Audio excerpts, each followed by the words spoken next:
Hello everyone, welcome to Eklavya Snatak. और आज की इस वीडियो में मैं बीए प्रोग्राम सेमेस्टर 1 से जो सब्जेक्ट है इंट्रोडक्शन टू पॉलिटिकल थ्योरी, जो कि हिंदी मीडियम में मैं आपको इसके इंपॉर्टेंट क्वेश्चन आंसर्स करवाने वाला हूँ। पॉलिटिकल साइंस का माइनर सब्जेक्ट है ये, और आप डीयू रेगुलर में हो या एसओएल से अपनी ग्रेजुएशन कर रहे हो या एनसी वेब से, सभी के लिए वीडियो हेल्पफुल है। और आपको क्वेश्चन आंसर्स की फ्री पीडीएफ भी प्रोवाइड करवा दी जाएगी और मोस्टली क्वेश्चंस आपके यहीं से आएंगे। तो चलिए वीडियो को शुरू करते हैं। आपसे रिक्वेस्ट है, आप मुझे इंस्टाग्राम पे फॉलो कर लें। मेरा यूजर नेम आप सभी के स्क्रीन के सामने लिखा हुआ है। अगर आपको कुछ भी पूछना हो आप मुझे मैसेज कर सकते हैं। और आप पीडीएफ नोट्स डाउनलोड करने के लिए हमारे टेलीग्राम चैनल को ज्वाइन जरूर करें। टेलीग्राम पर जाके आपको सर्च मारना है एकलव्य स्नातक 1, वहां पे आपको पीडीएफ्स प्रोवाइड करवा दी जाती हैं। सबसे पहला प्रश्न है, राजनीतिक सिद्धांत क्या है और इसकी प्रासंगिकता पर चर्चा कीजिए। यानी कि हमें इसमें यह देखना है राजनीतिक सिद्धांत का मतलब क्या होता है और यह कितना इंपॉर्टेंट है। ठीक है, तो इसका महत्व भी हम देखेंगे। राजनीतिक सिद्धांत क्या है? एक निर्देश पुस्तिका की तरह है, यानी कि एक दिशा निर्देश देता है ये हमें कि किसी भी समाज में हमें कैसे व्यवस्थित रूप से रहना होता है, कैसे एक समाज को चलाया जाता है। आप ये समझ लो कि जैसे कि ये एक मतलब विचारों का एक पूरा एक समूह है, यानी कि इतने सारे विचार होते हैं इसके अंदर, जिससे हमें ये पता चलता है कि सरकारों को आखिरकार काम करना कैसे है और एक अच्छी सरकार क्या होती है, और एक समुदाय के अंदर जब लोग रहते हैं तो उनके क्या अधिकार होते हैं, क्या कर्तव्य होते हैं। यानी कि जो देश को चलाने का एक खेल होता है, यानी कि जो आप एक देश चलाते हो उसके जो नियम होते हैं, जो उसके सिद्धांत होते हैं, वो ही राजनीतिक सिद्धांत है। और मैं आपको बताऊं, राजनीतिक सिद्धांत राजनीति का दार्शनिक मस्तिष्क होता है, यानी कि जो पॉलिटिक्स होती है उसका जो दिमाग है वही राजनीतिक सिद्धांत है। यानी कि ये हमें बताता है कि सब चीजों को कैसे समझना है, कैसे सब चीजों का विश्लेषण करना है, जो भी राजनीतिक प्रणाली होती है वो कैसे काम करती है। यानी कि जो विचार होते हैं सारे, वो सब हम इसके अंदर राजनीतिक सिद्धांत के अंदर पढ़ते हैं। फिर है कि ये राजनीतिक पूल के गहरे अंत में गोता लगाने जैसा, यानी कि एक पूरा एक स्विमिंग पूल है राजनीति का, और उसमें जब आप गोता लगाओगे ना तो वो राजनीतिक सिद्धांत है। यानी कि पॉलिटिक्स के डीप में जाकर जिन चीजों को आप समझते हो, यानी कि कोई भी चीज है समाज में वो कैसी है, राजनीति कैसी है, क्यों है, राजनीति को कैसे बेटर किया जा सकता है, वो राजनीतिक सिद्धांत हमें बताता है। राजनीतिक सिद्धांतकार जो लोग होते हैं, इट मींस जो राजनीति के बारे में लिखते हैं, जो लोग विद्वान होते हैं उनको सिद्धांतकार कहा जाता है। तो अलग अलग विद्वान हैं, मान लो आप, मैं, 3-4 लोग और हैं, सभी ने अपनी अपनी बातें रखी, तो जो उनकी बातें होंगी वही राजनीतिक सिद्धांत कहलाती हैं, जिसको सभी दुनिया के लोग फॉलो करते हैं। चाहे वो न्याय के बारे में हो, शक्ति की बात हो, अधिकारों की बात हो, स्वतंत्रता की बात हो, ये सारे हमारे सिद्धांत होते हैं। सबसे पहले यहां पर बताया जाता है कि राजनीतिक सिद्धांत में अक्सर न्याय के बारे में पढ़ाया जाता है, स्वतंत्रता और समानता जैसी अवधारणाओं के बारे में हम पढ़ते हैं। इनका उद्देश्य यही होता है कि इनको समझना, इनको कैसे हम सही तरीके से अपने राजनीतिक जीवन में इन चीजों को लागू करते हैं, ये सब चीजें इसके अंदर आती हैं। और फिर इसके बाद आता है, ये इसमें कई सारे विषय शामिल होते हैं। जब आप राजनीतिक सिद्धांत को पढ़ते हो तो इसके अंदर दर्शन शास्त्र यानी फिलॉसफी भी आ जाती है, समाज शास्त्र भी आ जाता है, इतिहास भी आ जाता है, अर्थशास्त्र भी आ जाता है। यानी कि मल्टी डिसिप्लिनरी इसका नेचर है, यानी कि कई सारे सब्जेक्ट्स इनके अंदर पढ़ने को आपको मिल जाएंगे। और वैचारिक विविधता, आपको राजनीतिक सिद्धांत के अंदर कई तरीके के विचार देखने को मिल जाएंगे। उदारवाद है, रूढ़िवाद है, समाजवाद है, नारीवाद है, ये सारे विचार आपको राजनीतिक सिद्धांत में आप पढ़ते हो, जिससे कि आपको पता चलता है समाज के अंदर कैसे संसाधनों का बंटवारा हो, कैसे एक सही समाज अच्छे से काम करता है। तो ये सारी चीजें इसके अंदर हम पढ़ते हैं। फिर इसके बाद आता है आलोचनात्मक चिंतन। राजनीतिक जो विद्वान होते हैं, सिद्धांतकार होते हैं, जो भी शक्ति संरचना होती है, जो सरकार होती है, उन पर वो सवाल उठाते हैं, उनके ऊपर वो डिस्कशन करते हैं, चिंतन करते हैं, और फिर उसके बाद वो ढूंढते हैं कि क्या विकल्प हो सकते हैं जिससे राजनीति अच्छे से काम कर सके। यानी कि राजनीति की प्रकृति कैसी होनी चाहिए उसके बारे में बातचीत में ये बताते हैं। वैश्विक परिप्रेक्ष्य की बात करें तो राजनीतिक सिद्धांत राष्ट्रीय और अंतरराष्ट्रीय दोनों स्तर पर मुद्दों को मतलब कवर करता है। चाहे वैश्विक न्याय की बात हो, मानव अधिकारों की बात हो, अंतरराष्ट्रीय संबंध जैसे टॉपिक हैं, ये सारे राजनीतिक सिद्धांत के ही हिस्से हैं। अगर आप इसमें देखोगे ये सब राजनीतिक सिद्धांत के अंदर पढ़ाया जाता है। गतिशील और विकासशील, राजनीतिक सिद्धांत स्थिर नहीं है, यानी कि ऐसा नहीं है एक बार ही किसी ने सिद्धांत दे दिया तो उसमें बदलाव नहीं होगा। मान लो कोई एक टॉपिक है स्वतंत्रता, किसी एक विद्वान ने स्वतंत्रता के बारे में बता दिया तो वो वही डेफिनेशन रहेगी, ऐसा नहीं है। जब धीरे धीरे समय बदलता है तो समय के अनुसार राजनीतिक सिद्धांत भी बदलते हैं और नए नए विद्वान आते हैं जो अपने टाइम के अकॉर्डिंग अपनी एक्सप्लेनेशन देते हैं। फिर आता है शक्ति के बारे में आप पढ़ते हो, यानी कि आप देखते हो राजनीतिक व्यवस्था में शक्ति कैसे कोई सरकार को मिलती है, कैसे शक्तियों का बंटवारा होता है, कैसे शक्तियों को यूज किया जाता है। प्राधिकरण यानी कि राजनीतिक संरचना के भीतर जो अधिकार होते हैं, जो उनको वैधता मिलती है सरकारों को, वो कहां से मिलती है। न्याय के बारे में आप पढ़ते हो, जो भी हमारे पास संसाधन है, जो अवसर हैं, जो अधिकार हैं, कैसे आपको सभी समाज में लोगों को वो निष्पक्षता के साथ देने होते हैं। ठीक है, अधिकार के बारे में आपको पढ़ाया जाता है। किसी भी समाज में व्यक्तिगत और सामूहिक कुछ अधिकार होते हैं, उनके दायरे क्या होने चाहिए, कितने अधिकार मिलने चाहिए। राज्य के बारे में आप पढ़ते हो, यानी कि राज्य के दायित्व क्या होते हैं, राज्य को वैधता वैलिडिटी कहां से प्राप्त होती है, राज्य की भूमिका क्या होती है, किसी भी राज्य का काम क्या होता है। राज्य मीन्स देश की बात हो रही है यहाँ पे। फिर है नागरिकता, आप नागरिकता के बारे में भी पढ़ते हो, किसी भी एक देश के अंदर नागरिकों के अधिकार क्या होते हैं, जिम्मेदारियां क्या होती हैं। आप समानता के बारे में पढ़ते हो, सामाजिक आर्थिक और राजनीतिक समानता इसमें पढ़ाई जाती है। आप स्वतंत्रता के बारे में पढ़ते हो, स्वतंत्रता की अवधारणा पूरी पढ़ाई जाती है। स्वतंत्रता के कितने रूप होते हैं, स्वतंत्रता के ऊपर कितने तरीके की रोक लगाई जा सकती है। राजनीतिक विचारधाराएं आप इसमें पढ़ते हो, उदारवाद, रूढ़िवाद, समाजवाद, कई विचारधाराओं को इसमें पढ़ाया जाता है। शासन के बारे में आप पढ़ते हो कि लोकतंत्र हो, अधिनायकवाद हो, या जिसको आप कहते हो ना कि मतलब तानाशाही आप जिसको कहते हो, वो सारी चीजें आप इसमें पढ़ते हो।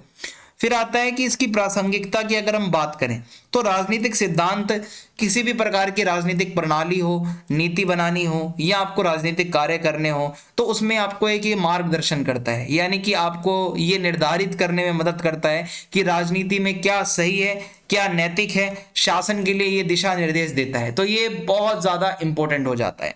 फिर है आलोचनात्मक विश्लेषण।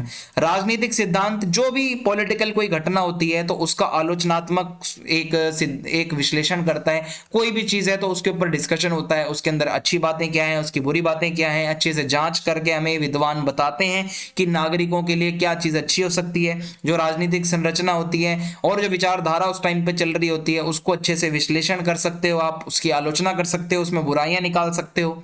नीति विकास, राजनीतिक सिद्धांत हमें मार्गदर्शन करता है कि हम नीतियां किस तरीके से अच्छी नीतियां बना सकते हैं। जो नीति निर्माता होते हैं, जो नीतियां बनाते हैं, उनको अक्सर सामाजिक न्याय के बारे में पढ़ना पड़ता है, मानव अधिकारों के बारे में पढ़ना पड़ता है, आर्थिक समानता के बारे में पढ़ना पड़ता है। इनसे रिलेटेड नीतियां बनाने के लिए हमें राजनीतिक सिद्धांत को पहले पढ़ना पड़ेगा। आपको सामाजिक न्याय के बारे में अगर कोई कानून बनाना है तो पहले आपको उसकी थियोरेटिकल नॉलेज होनी चाहिए। आपको स्वतंत्रता के ऊपर कोई कानून बनाना है तो पहले आपको उसकी थियोरेटिकल नॉलेज होनी चाहिए।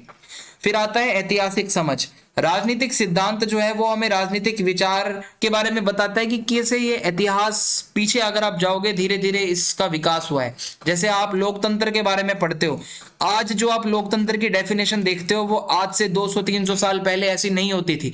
उस टाइम पे लोकतंत्र अलग होता था। तो हमें राजनीतिक सिद्धांत पढ़ाता है लोकतंत्र के विकास के बारे में। राजनीतिक सिद्धांत हमें अलग अलग विचारधाराओं को बताता है, अलग अलग युगों में, पुराने समय में वो विचारधारा कैसी होती थी। सामाजिक परिवर्तन के बारे में आप देखते हो कि राजनीतिक सिद्धांत अक्सर सामाजिक और राजनीतिक आंदोलनों को प्रेरित करते हैं, निर्देशित करते हैं। जैसे समाजवाद है, ये एक ऐसा विचार है जिसको लेकर रूस की क्रांति हुई और पूरा का पूरा ढांचा बदल गया रूस का, और वहां उसके बाद समाजवादी जो सोवियत संघ है उसकी शुरुआत हुई। सो राजनीतिक सिद्धांत समाज में राजनीतिक परिवर्तन भी ला सकते हैं।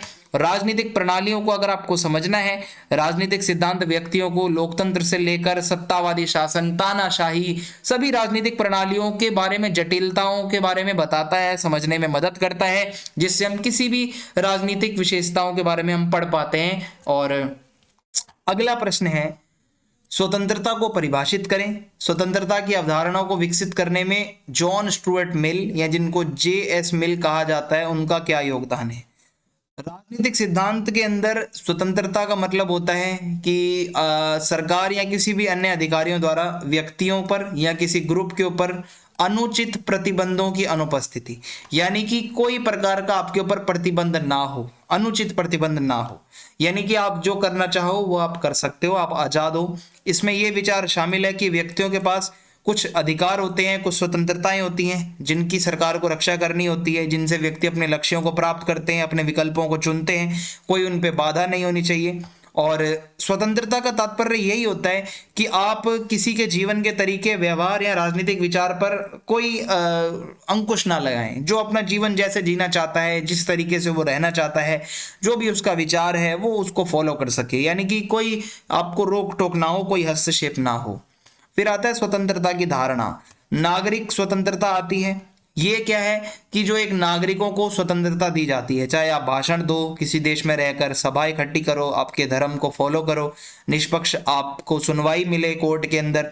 राजनीतिक स्वतंत्रता का मतलब है आपको वोट देने का अधिकार हो, आप चुनाव लड़ें, ठीक है, आपको कोई दबाव ना डाले आपके ऊपर, आप राजनीतिक गतिविधियों में शामिल हों।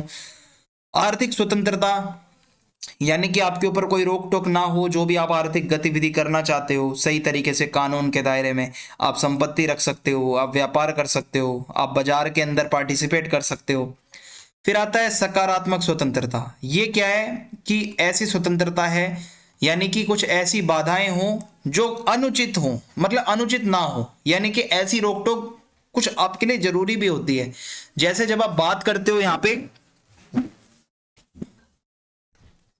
करते हैं कि आपके पास कुछ ऐसी स्वतंत्रता होनी चाहिए जिसके ऊपर थोड़ी बहुत कंट्रोल भी होना चाहिए। मान लो आपको पूरी आजादी दे दी, आप राह चलते किसी का सर फोड़ रहे हो, किसी को गाली दे रहे हो, तो ये तो गलत है ना, ये नकारात्मक स्वतंत्रता है।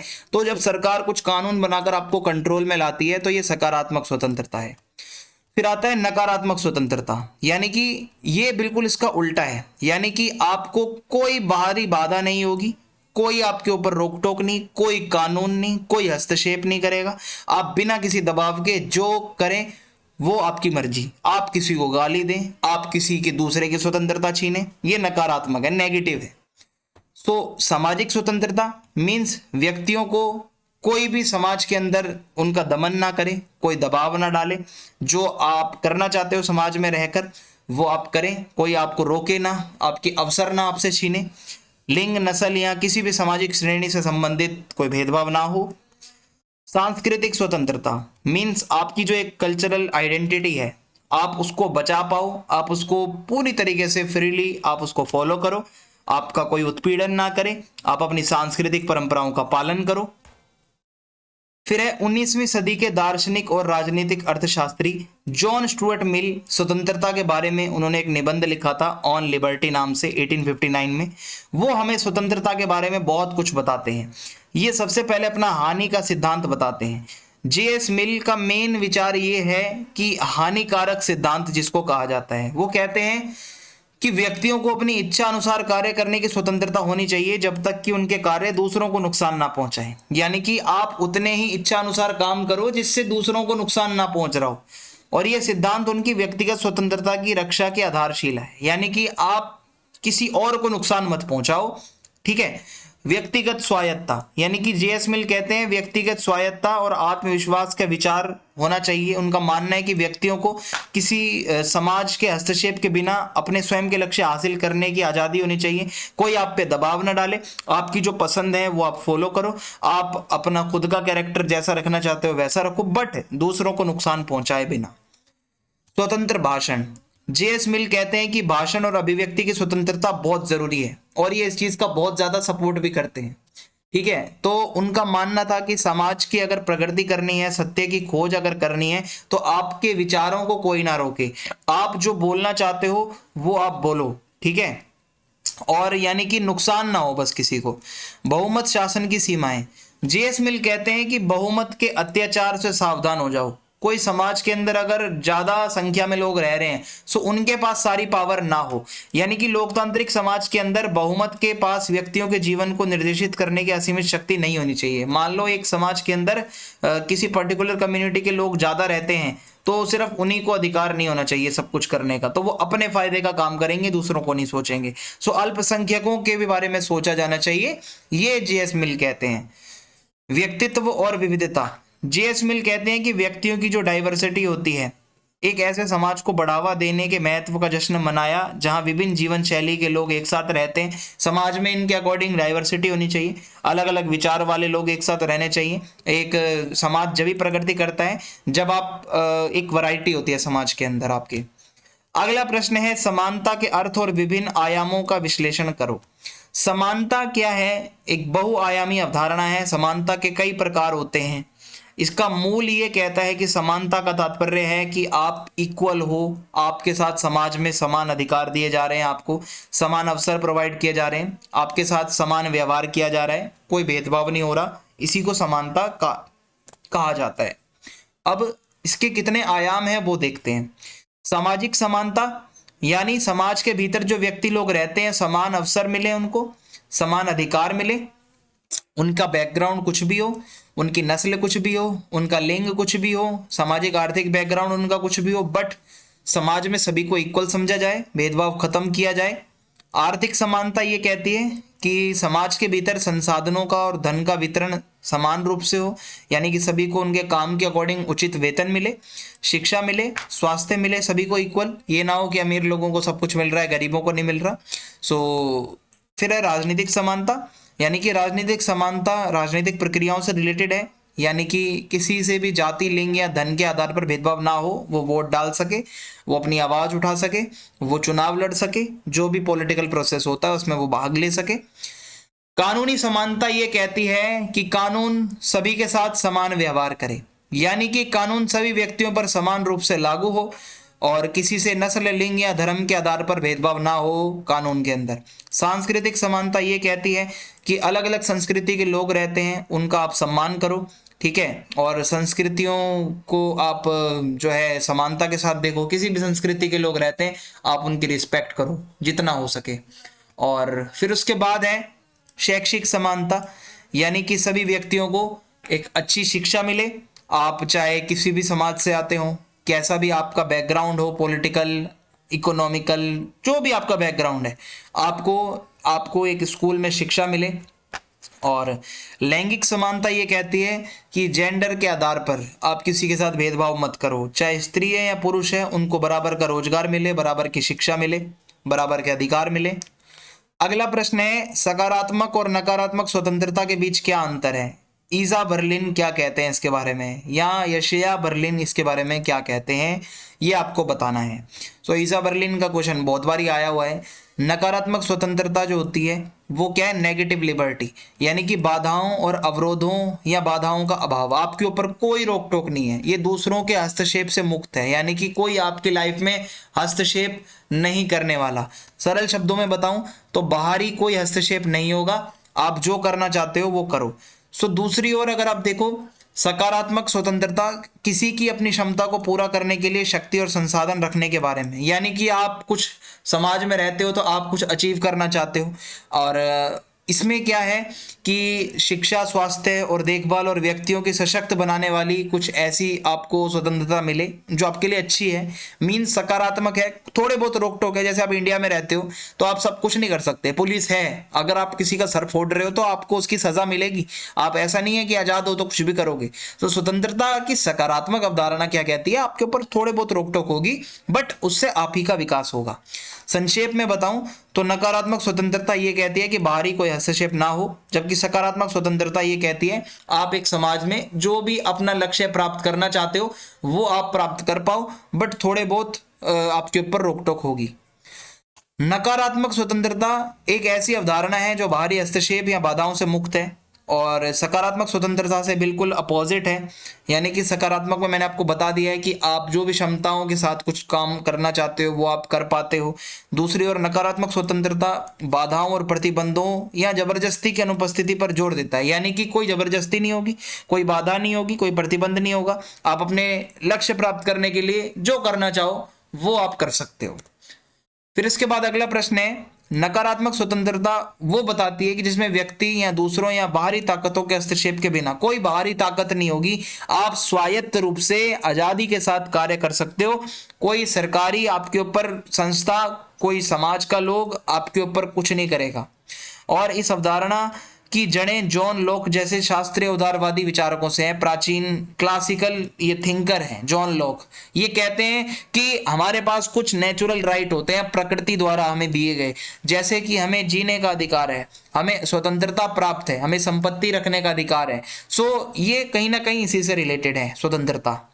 सो ईजा बर्लिन जो है वो स्वतंत्रता की अवधारणा अपने निबंध में बताते हैं। टू कॉन्सेप्ट्स ऑफ लिबर्टी नाम से इनका निबंध है, जिसमें ये सकारात्मक और नकारात्मक स्वतंत्रता के बीच अंतर करते हैं। नकारात्मक स्वतंत्रता यही है कि किसी व्यक्ति के कार्यों के ऊपर कोई बाहरी बाधा ना हो, यही दूसरे के हस्तक्षेप से मुक्ति है, कोई हस्तक्षेप नहीं कर रहा। व्यक्तियों को नकारात्मक स्वतंत्रता तब प्राप्त होती है जब कोई उन्हें जबरन वह करने से नहीं रोकता जो वो चाहते हैं, यानी कि कोई आपको रोकेगा नहीं, आप जो चाहते हो वो आप कर रहे हो। सो ये नेगेटिव स्वतंत्रता है। मैंने आपको कई एग्जाम्पल दे दिए इसके। आप दूसरे को तंग कर रहे हो, दूसरे की गाली गलौज कर रहे हो, दूसरों को आप राह चलते कुछ फेंक के मार रहे हो, या किसी के साथ भेदभाव कर रहे हो, जो मन में आ रहा है वो कर रहे हो, तो ये चीजें गलत है। अब मान लो 10 बजे तक डीजे बजाने अलाउड होते हैं, 10 के बाद अलाउड नहीं है, तो क्योंकि दूसरों की भी स्वतंत्रता का हनन होता है। लेकिन आप भाई डीजे बजा रहे हो सारी रात, किसी के घर के आगे कोई बीमार है आप नहीं देख रहे, तो ये नकारात्मक लिबर्टी है, नकारात्मक फ्रीडम है। जबरदस्ती की प्रकृति, बर्लिन ये कहते हैं कि सकारात्मक स्वतंत्रता को जबरदस्ती बताते हैं। ये कहते हैं कि ये आपके अधिकारों के ऊपर जबरदस्ती है, यानी कि वो कहते हैं कि किसी भी सरकार द्वारा, किसी अथॉरिटी द्वारा, यानी कि किसी के ऊपर अगर रोक टोक लगाई जा रही है तो वो थोपी जा रही है, जिससे उनकी स्वतंत्रता सीमित हो सकती है। भाई देखो, ये कहीं ना कहीं नेगेटिव लिबर्टी, नेगेटिव जो स्वतंत्रता है उसके सपोर्ट में जाते हुए दिख रहे हैं। आदर्शवाद के खतरे, अब बर्लिन ये कहते हैं कि आदर्शवादी दृष्टिकोण जो है ना ये गलत है, यानी कि आदर्शवाद में ये कहा जाता है कि एक आदर्श समाज के अंदर सकारात्मक स्वतंत्रता होनी चाहिए, लेकिन वो मानते हैं कि आदर्शवाद को प्राप्त करने के ऐतिहासिक प्रयासों का परिणाम अक्सर यही रहा है कि किसी एक के पास ज्यादा पावर आ गई है। अगर कोई किसी को कंट्रोल करता है समाज में तो वो अपने आप को ऊपर समझने लगता है, और इतिहास में देखा गया है अक्सर कि जो लोगों को कंट्रोल करता है वो अक्सर तानाशाह हो जाता है।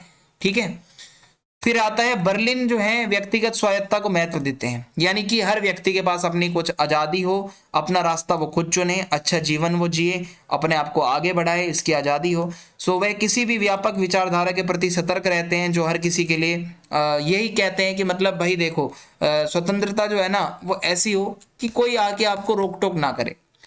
अगला प्रश्न है जॉन रॉल्स के न्याय के सिद्धांत का आलोचनात्मक मूल्यांकन करना है। ये बहुत बारी क्वेश्चन आया है, जॉन रॉल्स का न्याय का सिद्धांत।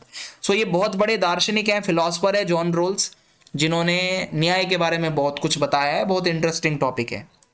उन्होंने अपना निबंध लिखा है थ्योरी ऑफ जस्टिस, 1971 में ये प्रकाशित हुई इनकी किताब, और ये हमें न्याय के बारे में बताते हैं कि जस्टिस का मीनिंग क्या होता है। सो मेनली ये क्या करते हैं मैं आपको दिखाता हूं एक फोटो के माध्यम से। ये कहते हैं कि अगर आपको समाज में न्याय करना है तो एक पर्दा लगाओ, पर्दे के पीछे व्यक्ति को रखो, उसको मत बताओ कि पर्दे के उस पार क्या है, और फिर उसको बोलो कि डिसीजन लो। यानी कि पर्दे के पार उसको नहीं दिखेगा कौन बूढ़ा है, कौन गरीब है, कौन अमीर है, कौन विकलांग है, उसको क्या दिखेगा कि बस बीच में एक पर्दा है और मुझे अपना न्याय करना है। ऐसा होगा तो एक बिल्कुल न्यायपूर्ण निर्णय वो लेगा, जो भी होगा। जब उसको सामने दिख रहा होगा कि कोई अमीर व्यक्ति है, कोई नेता है, तो वो हो सकता है वो हिचकिचाए असली न्याय सुनाने में, या वो अपना जो भी उसको देना है फाइनल वर्डिक्ट जो होता है वो ना दे पाए। लेकिन जब ये बीच में पर्दा होगा तो वो नहीं देख पाएगा सामने कौन है, और वो निष्पक्ष रूप से न्याय देगा। तो ये होता है वेल ऑफ इग्नोरेंस। ठीक है, जिसको आप आगे मैं आपको बताता हूं कि ये क्या है, एक और एग्जांपल के साथ देखो। सो आपने देखा होगा अक्सर न्याय की मूर्ति के आंखों में पट्टी होती है। ये क्यों होता है? न्याय जब आप करते हो तो आप भूल जाओ सामने कौन खड़ा है। अगर आप जज हो तो सामने हो सकता है आपके परिवार का कोई व्यक्ति गुनहगार हो, तो क्या आप उसको माफ कर दोगे कि मतलब वो तो मेरा रिश्तेदार है? ऐसा हो भी सकता है, ह्यूमन टेंडेंसी होती है, आप किसी के लिए पक्षपात कर सकते हो।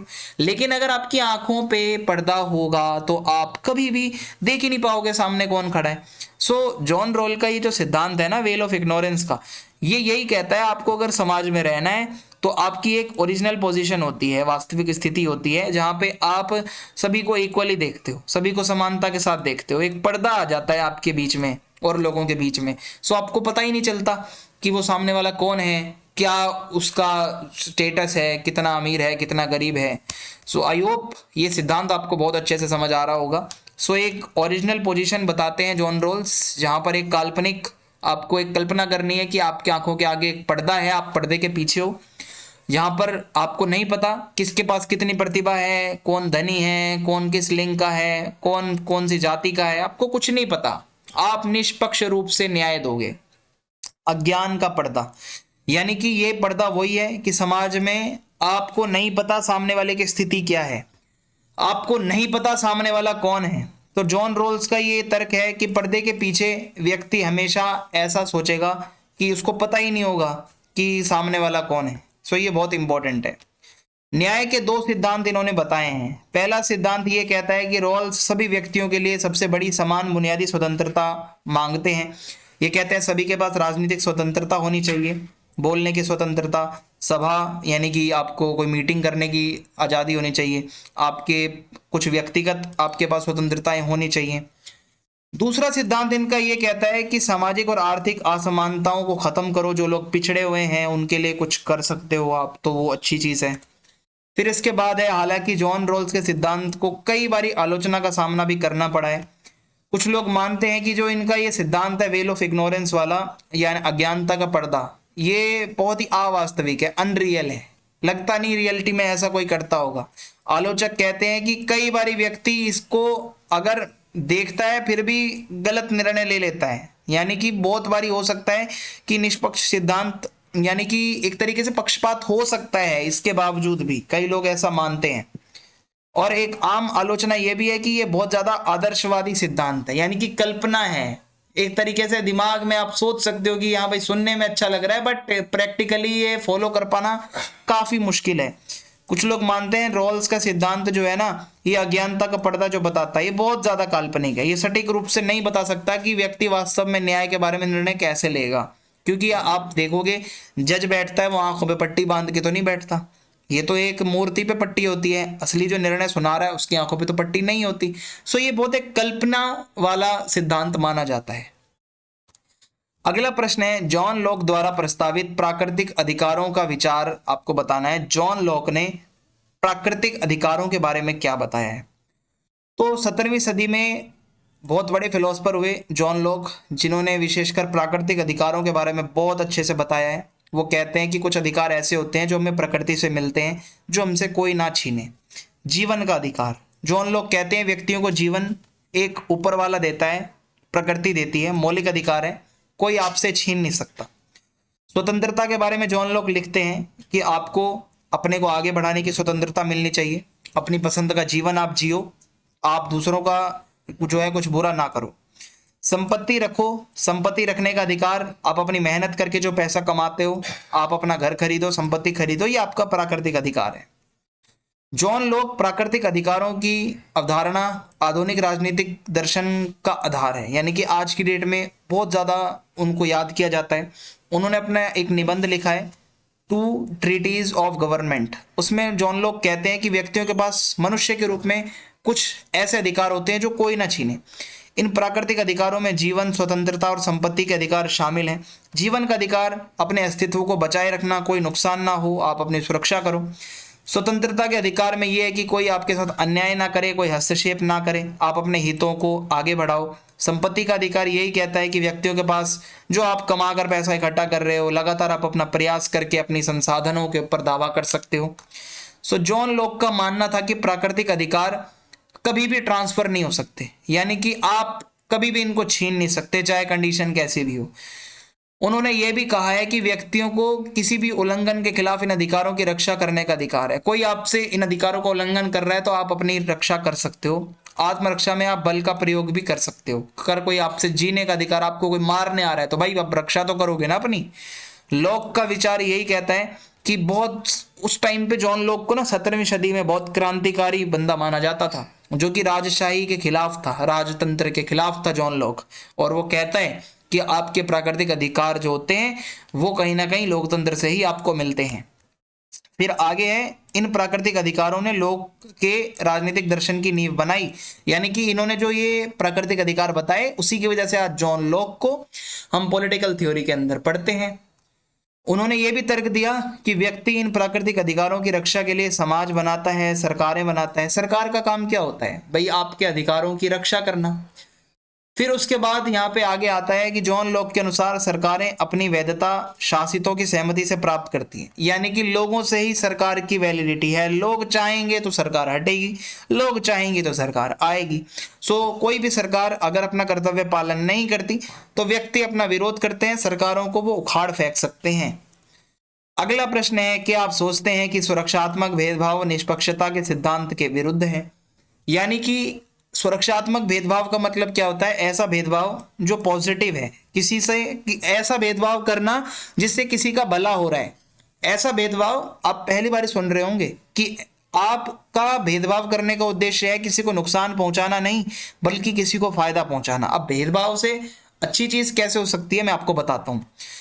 जो ऐसे लोग हैं जिनको इतिहास में बहुत तंग किया गया है, जैसे भारत के अंदर दलित समुदाय के लोगों को पढ़ने का अधिकार नहीं था, ना कोई उनको राजनीति में हिस्सेदारी दी जाती थी, तो इनके लिए जो रिजर्वेशन पॉलिसी होती है एससी एसटी के लिए, ये क्यों है कि भाई वो पुराने समय में उनके साथ बुरा हुआ था, ये भेदभाव तो नहीं है।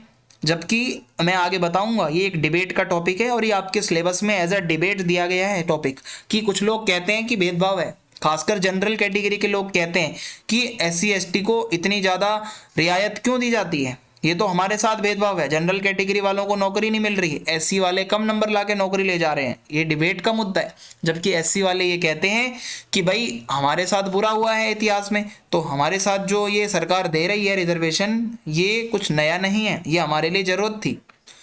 निष्पक्षता के दृष्टिकोण से देखा जाए तो कुछ लोग मानते हैं कि पिछले अन्यायों को ठीक करने के लिए ये भेदभाव जरूरी था करना, थोड़ा बहुत रिजर्वेशन देना। हालांकि दूसरी तरफ लोग ये कहते हैं कि ये ऐतिहासिक रूप से वंचित समूहों से संबंधित नहीं है, बल्कि उन्हें कुछ स्थितियों में नुकसान का सामना करना पड़ सकता है, खासकर जनरल कैटेगरी के लोगों को बहुत नुकसान हो रहा है इससे, ऐसा कुछ लोग कह रहे हैं। जानबूझकर समावेशन, यानी कि सुरक्षात्मक भेदभाव बहुत जानबूझकर किया जाता है ताकि जिन लोगों को प्रतिनिधित्व करने का मौका नहीं मिला था, एससी एसटी कास्ट के लोगों को, उनको एक जैसे एक स्टार्टिंग लाइन होती है, कोई भी रेस होती है, तो अगर आप ये सोचो कि कोई स्टार्टिंग लाइन के इतना पीछे है, तो उसको इस लाइन तक लाने के लिए कुछ तो रिजर्वेशन देना पड़ेगा ना। ये शिक्षा में हो सकता है, रोजगार में हो सकता है। कोटा, यानी कि कुछ रिजर्वेशन का कोटा होता है, सकारात्मक कार्रवाई करने के लिए कुछ ऐसी नीतियां बनाई जाती हैं जिनसे लक्ष्य मतलब हासिल करने के लिए एक यूनिवर्सिटी के अंदर फॉर एग्जांपल कोई अगर एससी एसटी कास्ट का है, तो होता क्या है कि उनको कोटा दिया जाता है। अलग अलग पृष्ठभूमि से जो लोग आते हैं एससी एसटी वाले, उनको एक कोटा दिया जाता है कि आपको कम नंबरों पर एडमिशन मिल जाएगा, कम नंबरों पर आपको जॉब मिल जाएगी। फिर है प्रणालीगत बाधाओं को संबोधित करना। देखो, ये जो भेदभाव होता है, सुरक्षात्मक भेदभाव, ये अक्सर कुछ समूहों द्वारा सामना की जाने वाली कुछ ऐसी बाधाएं, कुछ समूह खासकर एससी एसटी के लोग जिन्होंने इतिहास में बहुत सारी चीजों को झेला है, उन लोगों को अवसर प्रदान करना ताकि इनको जिन चीजों से वंचित रखा गया था एटलीस्ट वो चीजें इन्हें आराम से मिलें। अस्थायी, यानी कि कुछ लोग ये मानते हैं कि ये जो किया जाता है, ये जो सकारात्मक कार्यवाही होती है, ये अस्थायी होते हैं, कुछ समय के लिए होते हैं, 10 साल 20 साल 30 साल, ज्यादा लंबे समय तक ये नहीं होते। एक बारी जब सब कुछ न्याय संगत हो जाता है तो बाद में इन रिजर्वेशंस को खत्म किया जा सकता है। कानूनी ढांचा, कई देशों में ये सुरक्षात्मक भेदभाव देशों के कानून में लिखा होता है कि ये जरूरी है करना। यही चीजें भाई कानून द्वारा इसको लागू करवाया जाता है। भारत के अंदर अगर आप देखोगे सुरक्षात्मक भेदभाव, तो ये अक्सर सकारात्मक रूप में देखा जाता है। जैसे शिक्षा में आरक्षण है, भारत सरकार द्वारा एससी एसटी ओबीसी छात्रों को शिक्षा के अंदर रिजर्वेशन दी जाती है, सरकारी में प्राइवेट में संस्थानों में ये मतलब रिजर्वेशन का कानून है। सरकारी नौकरियों में आरक्षण दिया जाता है एससी एसटी ओबीसी के लोगों को। फिर इसके बाद आता है महिलाओं के लिए विशेष प्रावधान। अब आप बोलोगे अगर एक मेट्रो के डिब्बे में पहला डिब्बा महिलाओं के लिए आरक्षित है, ये तो पुरुषों के साथ भेदभाव है। जी नहीं, ऐसा नहीं है। महिलाओं को अगर वो डब्बा आरक्षित किया जा रहा है तो उनके पीछे कुछ कारण होते हैं कि कुछ बायोलॉजिकल डिफरेंस होते हैं, कुछ शक्ति में फर्क होता है दोनों की बॉडी में। इस वजह से महिलाओं को एक विशेष वो भेदभाव किया जाता है कि वो उनसे उनका कुछ भला हो रहा है। महिलाओं को आरक्षण देना, चुनावों में उनको आरक्षण देना, क्योंकि महिलाओं को पहले नहीं निकलने दिया जाता था घर से बाहर, नहीं चुनाव लड़ने दिया जाता था, नहीं उनको वोट डालने दिया जाता था, तो ये स्पेशल रिजर्वेशन होता है। भूमि सुधार, कुछ राज्यों में एससी एसटी लोगों को कुछ अच्छा करने के लिए जो भूमिहीन किसान होते हैं उनको सरकारों द्वारा ज़मीन दी जाती है, पेंशन दी जाती है, पैसे दिए जाते हैं, ताकि जो उनको इतिहास में बुराइयां देखनी पड़ी हैं वो आगे ना देखनी पड़े। कई भारत सरकार भेदभाव विरोधी कानून बनाती है। SC ST जो लोग होते हैं उनके साथ अगर कोई भेदभाव करता है तो हमारे देश में कानून है जिसके लिए वो जा सकते हैं भाई न्यायालय में, ठीक है, अगर केस लड़ सकते हैं अगर कोई उनके साथ बुरा करता है, भेदभाव करता है। वित्तीय सहायता और सब्सिडी, सरकार द्वारा लगातार SC ST OBC लोगों को स्कॉलरशिप्स दी जाती हैं, वित्तीय सहायता दी जाती है, सब्सिडी दी जाती है अलग अलग योजनाओं के अंदर। और सुरक्षात्मक भेदभाव जो होता है वो यही होता है कि सभी के साथ समान व्यवहार करने के विरुद्ध हो सकता है। आप मानो कि भाई ये जनरल कैटेगरी के साथ भेदभाव हो रहा है, या महिलाओं को आप अधिकार ज़्यादा दे रहे हो तो पुरुषों के साथ भेदभाव हो रहा है। जैसे दिल्ली में महिलाओं के लिए बस फ्री है, अब पुरुष कह सकते हैं हमारे साथ भेदभाव हो रहा है। सो हालांकि लक्ष्य यही होता है कि जिन भी लोगों को वो विशेष सुविधा दी जा रही है उनको ऐतिहासिक रूप से बहुत बुरा फेस करना पड़ा है, इस वजह से उनको थोड़ा सा बेनिफिट दिया जा रहा है। हालांकि इसमें लोगों के साथ अलग व्यवहार करना शामिल हो सकता है, लेकिन इरादा लंबे समय तक यही होता है कि एक अच्छा समाज बने, क्योंकि परमानेंट नहीं होता रिजर्वेशन, ये आने वाले समय में खत्म हो जाएगा। सो ये जो बहस है ये चलती रहती है, ये डिबेट का टॉपिक कभी खत्म नहीं होता। कोई कहेगा SC ST रिजर्वेशन अच्छा है, कोई कहेगा ये रिजर्वेशन खराब है। सो इसी के साथ वीडियो समाप्त होती है। आप कमेंट में फीडबैक लिखना, वीडियो को लाइक करना और वीडियो को शेयर करना प्लीज। जय हिंद, जय